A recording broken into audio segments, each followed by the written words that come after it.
Cuarta parte, fenómenos espirituales. ¿Cómo se efectúan? Capítulo primero, fenómenos de evidencia. Sin la facultad de la evidencia, no habría habido ni haber podría ningún profeta.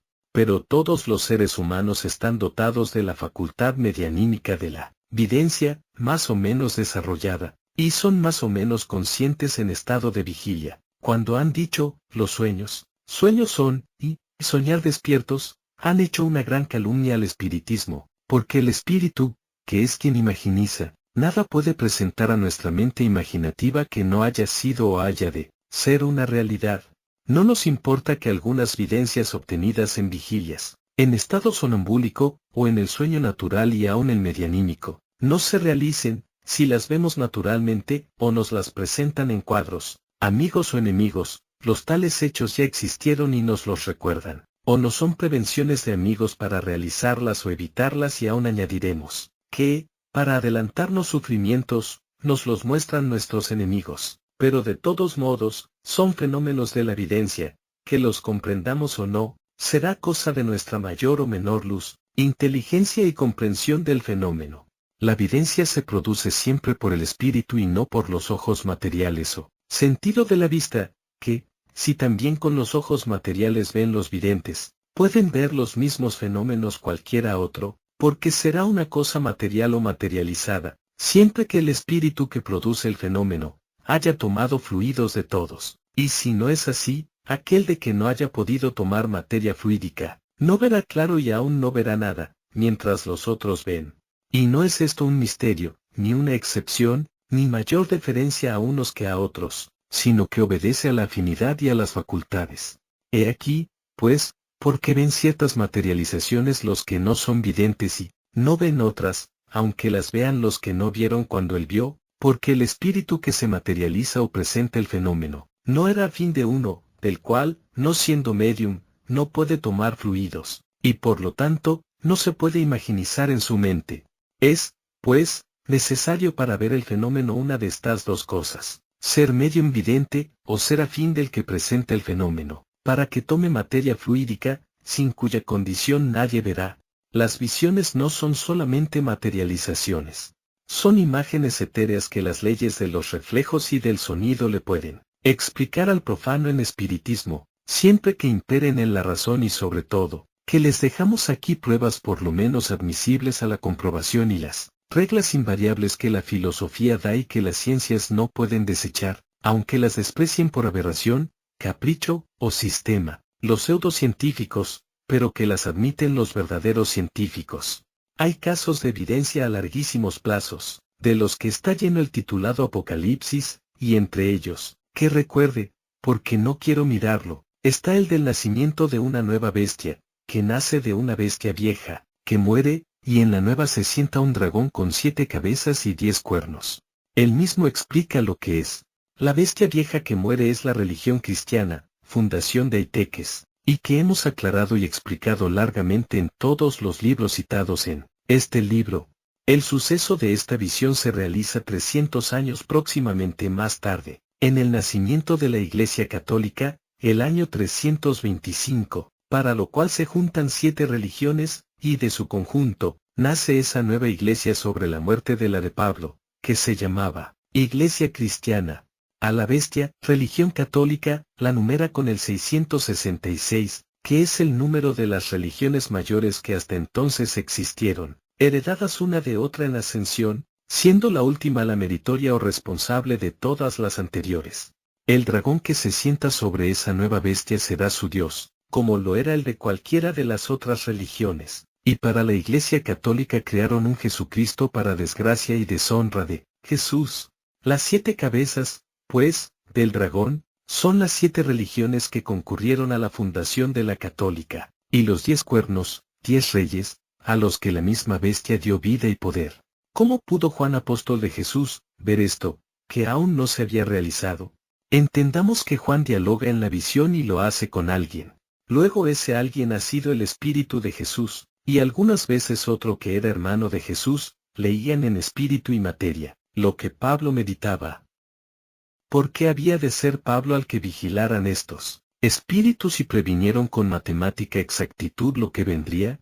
Recuérdese ya de paso que, desde su aparente conversión, Pablo, sin conocer a Jesús, funda una iglesia a espaldas de los apóstoles y, llamándola cristiana, predica las doctrinas de Jesús, pero llamándolo Cristo, hasta el punto más fanático que puede hombre degenerar, desde que Pablo confiesa, vivo yo, mas no yo, sino que Cristo vive en mí.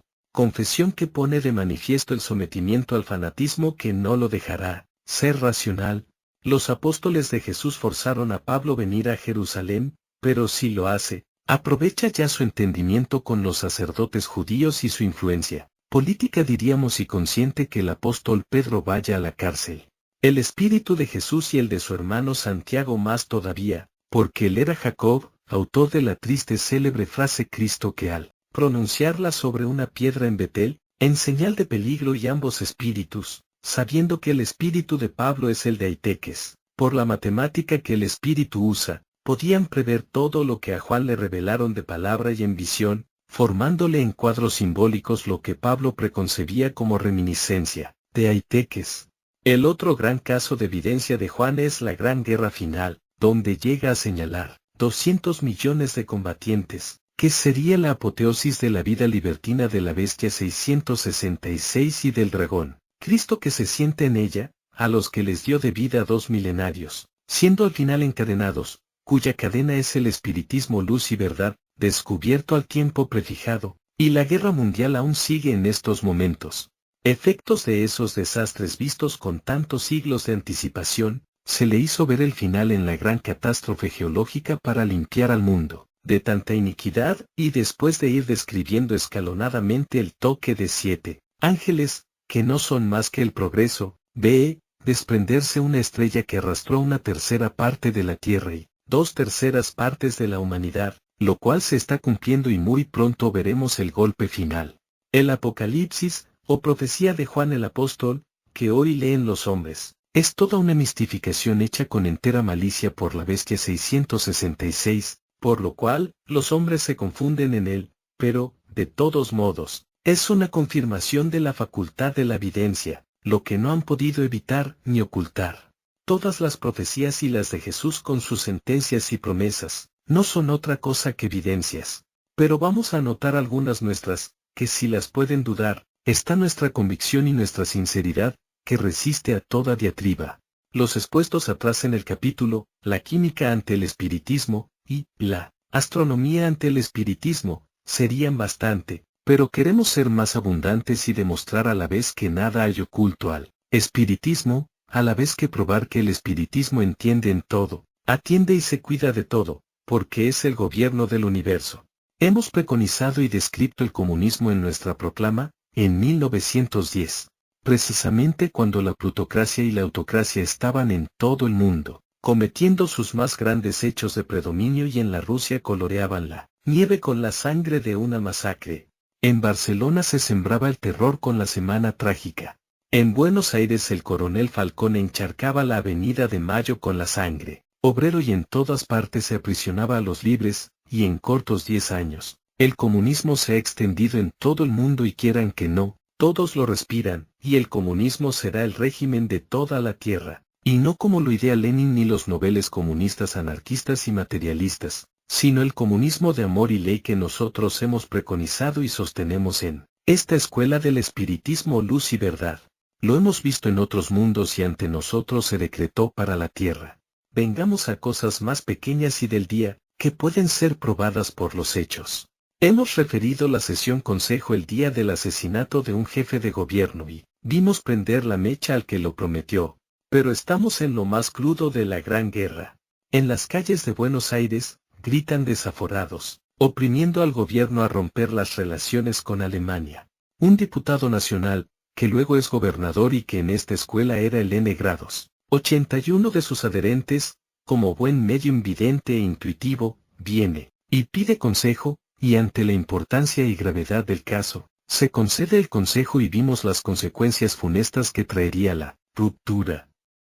Somos transportados al campo de batalla en los Alpes y se nos muestra un cuadro horroroso que sucedería en breves días, para evitar una canallesca traición del Vaticano, que, venciendo Austria e Italia, esa nación entregaría Roma al pontífice.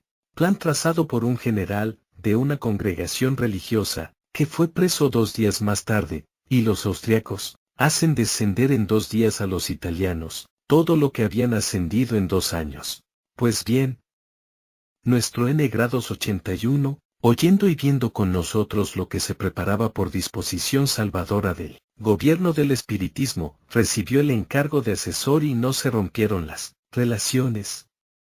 8 días más tarde ocurría el hecho visto y ya los guerreristas callaron. Ahora pueden ver de quién es el triunfo, si del genio del mal, espiritualismo, o del espiritismo luz y verdad, que es el gobierno de la política del Creador. ¿Queréis otro género de evidencias más profundas, que por no comprenderlas las llaman ilusiones y fantasías? Un día por octubre de 1912. Estamos esperando la hora de empezar sesión de consejo. El medio invidente J.G. dice, aquí está el chipilín, nos señala que lo sigamos. Advierto que conversábamos sobre la sí o no existencia de la Atlántida. Como en tratándose de estudios estábamos siempre dispuestos, yo dije, en marcha, pues, y síganos también el nuevo vidente. Era un hermano buen psíquico, que desarrollaba entonces bastante bien la evidencia, masajista yo y médico partero, y partimos. Este espíritu al que el vidente G. llama, el chipilín, porque se presenta en la misma forma en que se han figurado a los gnomos, es nada menos que el espíritu maestro de la naturaleza, que rige la marcha y evoluciones de la Tierra. Pues bien, a nuestros espíritus trazó un túnel recto desde donde estábamos, Buenos Aires, por las entrañas de la Tierra, sintiendo la terrible presión que hacía sudar a nuestras materias, y seguimos hasta un punto en que nos mostró debajo de las aguas, una gran ciudad, en la que aún hay muchos edificios en pie y son de piedra y ladrillo. Nos ha dicho el chipilín, esta es la que fue capital de la gran Atlántida, se llamó Ciudad de Venus, a cuya diosa servían sus habitantes y a quien sacrificaban la virginidad de las doncellas. El vicio creció a la magnitud de las pasiones más brutales, siendo su reina la que asumía el todo de cuanto fuera placer carnal, no sobreviviendo ningún mancebo u hombre con quien compartiera una vez el placer carnal, ni las doncellas, ni mujeres que a su presencia habían de sacrificarse a sus fornidos ministros, que debían incitar al placer a su reina. Esto provocó a la justicia del Padre, y hundí este continente para descubrir el que habitáis, que llamáis América. El otro valle que llaman Mediterráneo, era tan prodigo en frutos y riquezas como este y hacía parangón en su libertinaje.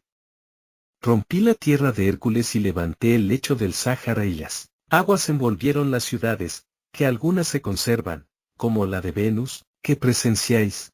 Nos ha conducido a un soberbio palacio, nos ha representado a la diosa reina, tan bella como descocada, y nos dijo, el espíritu no puede borrar de una sola vez las pasiones del alma. No te extrañes, maestro, si esta que fue la última reina diosa de la Atlántida, fuera Cleopatra o Lucrecia Borgia, y anota bien esto.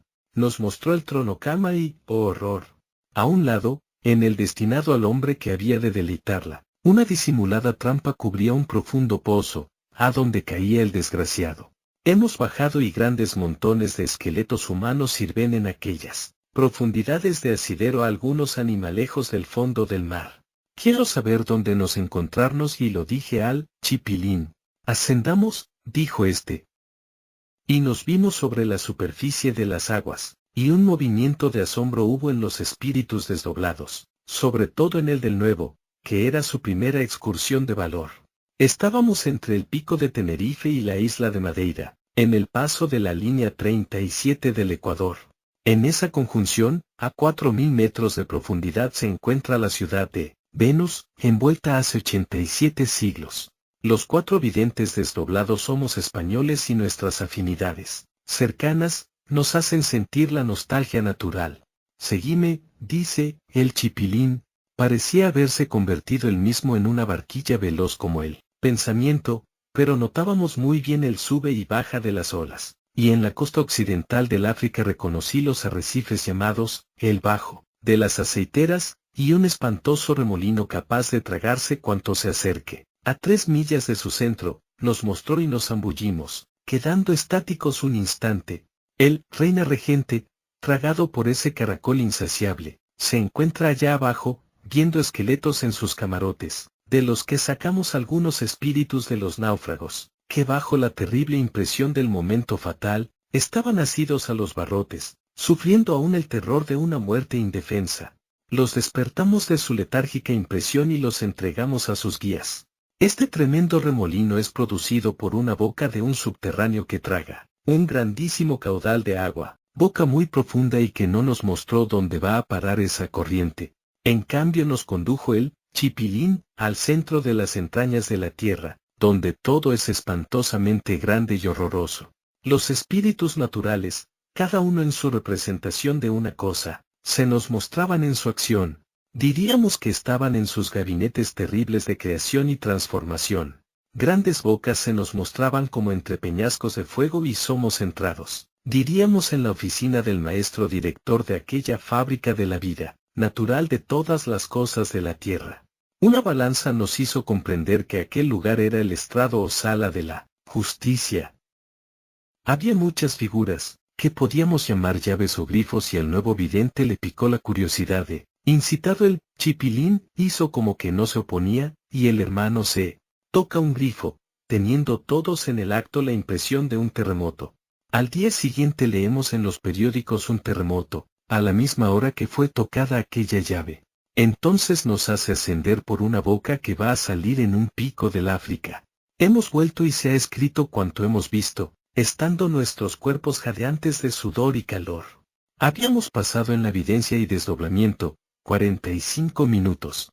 En nuestros anales y cuando daremos a luz la filosofía enciclopédica de los espíritus o año espiritista, daremos muchas otras videncias tan grandes como esta. ¿Para qué nos ha dado esta lección que hemos visto, tocado y sufrido? Los hombres presentían un reciente pasado cataclismo. La Atlántida sonaba en los historiadores y era necesario dar un punto de partida. No os asusta, detractores de la historia y del espiritismo, el saber que se os pueden descubrir vuestras mentiras y embrollos, cuando el espiritismo quiera. ¿Para qué queréis que relate innúmeras videncias pequeñitas, particulares, que pueden interesar a un individuo solo? Todos las tenéis, lo que hace falta es que las sepáis estudiar. Las obtenidas en esta escuela y consejo, tienen interés universal para la historia y para el progreso común, y entre miles, que por su originalidad son enseñanzas supremas. Voy a buscar la más original que recuerdo, porque es de anatomía, hecha en una mujer de carne y hueso, que, si su tipo lo viéramos entre nosotros, sería el opio, como diría cualquier madrileño. Voy al archivo a buscar. Encuentro y copio.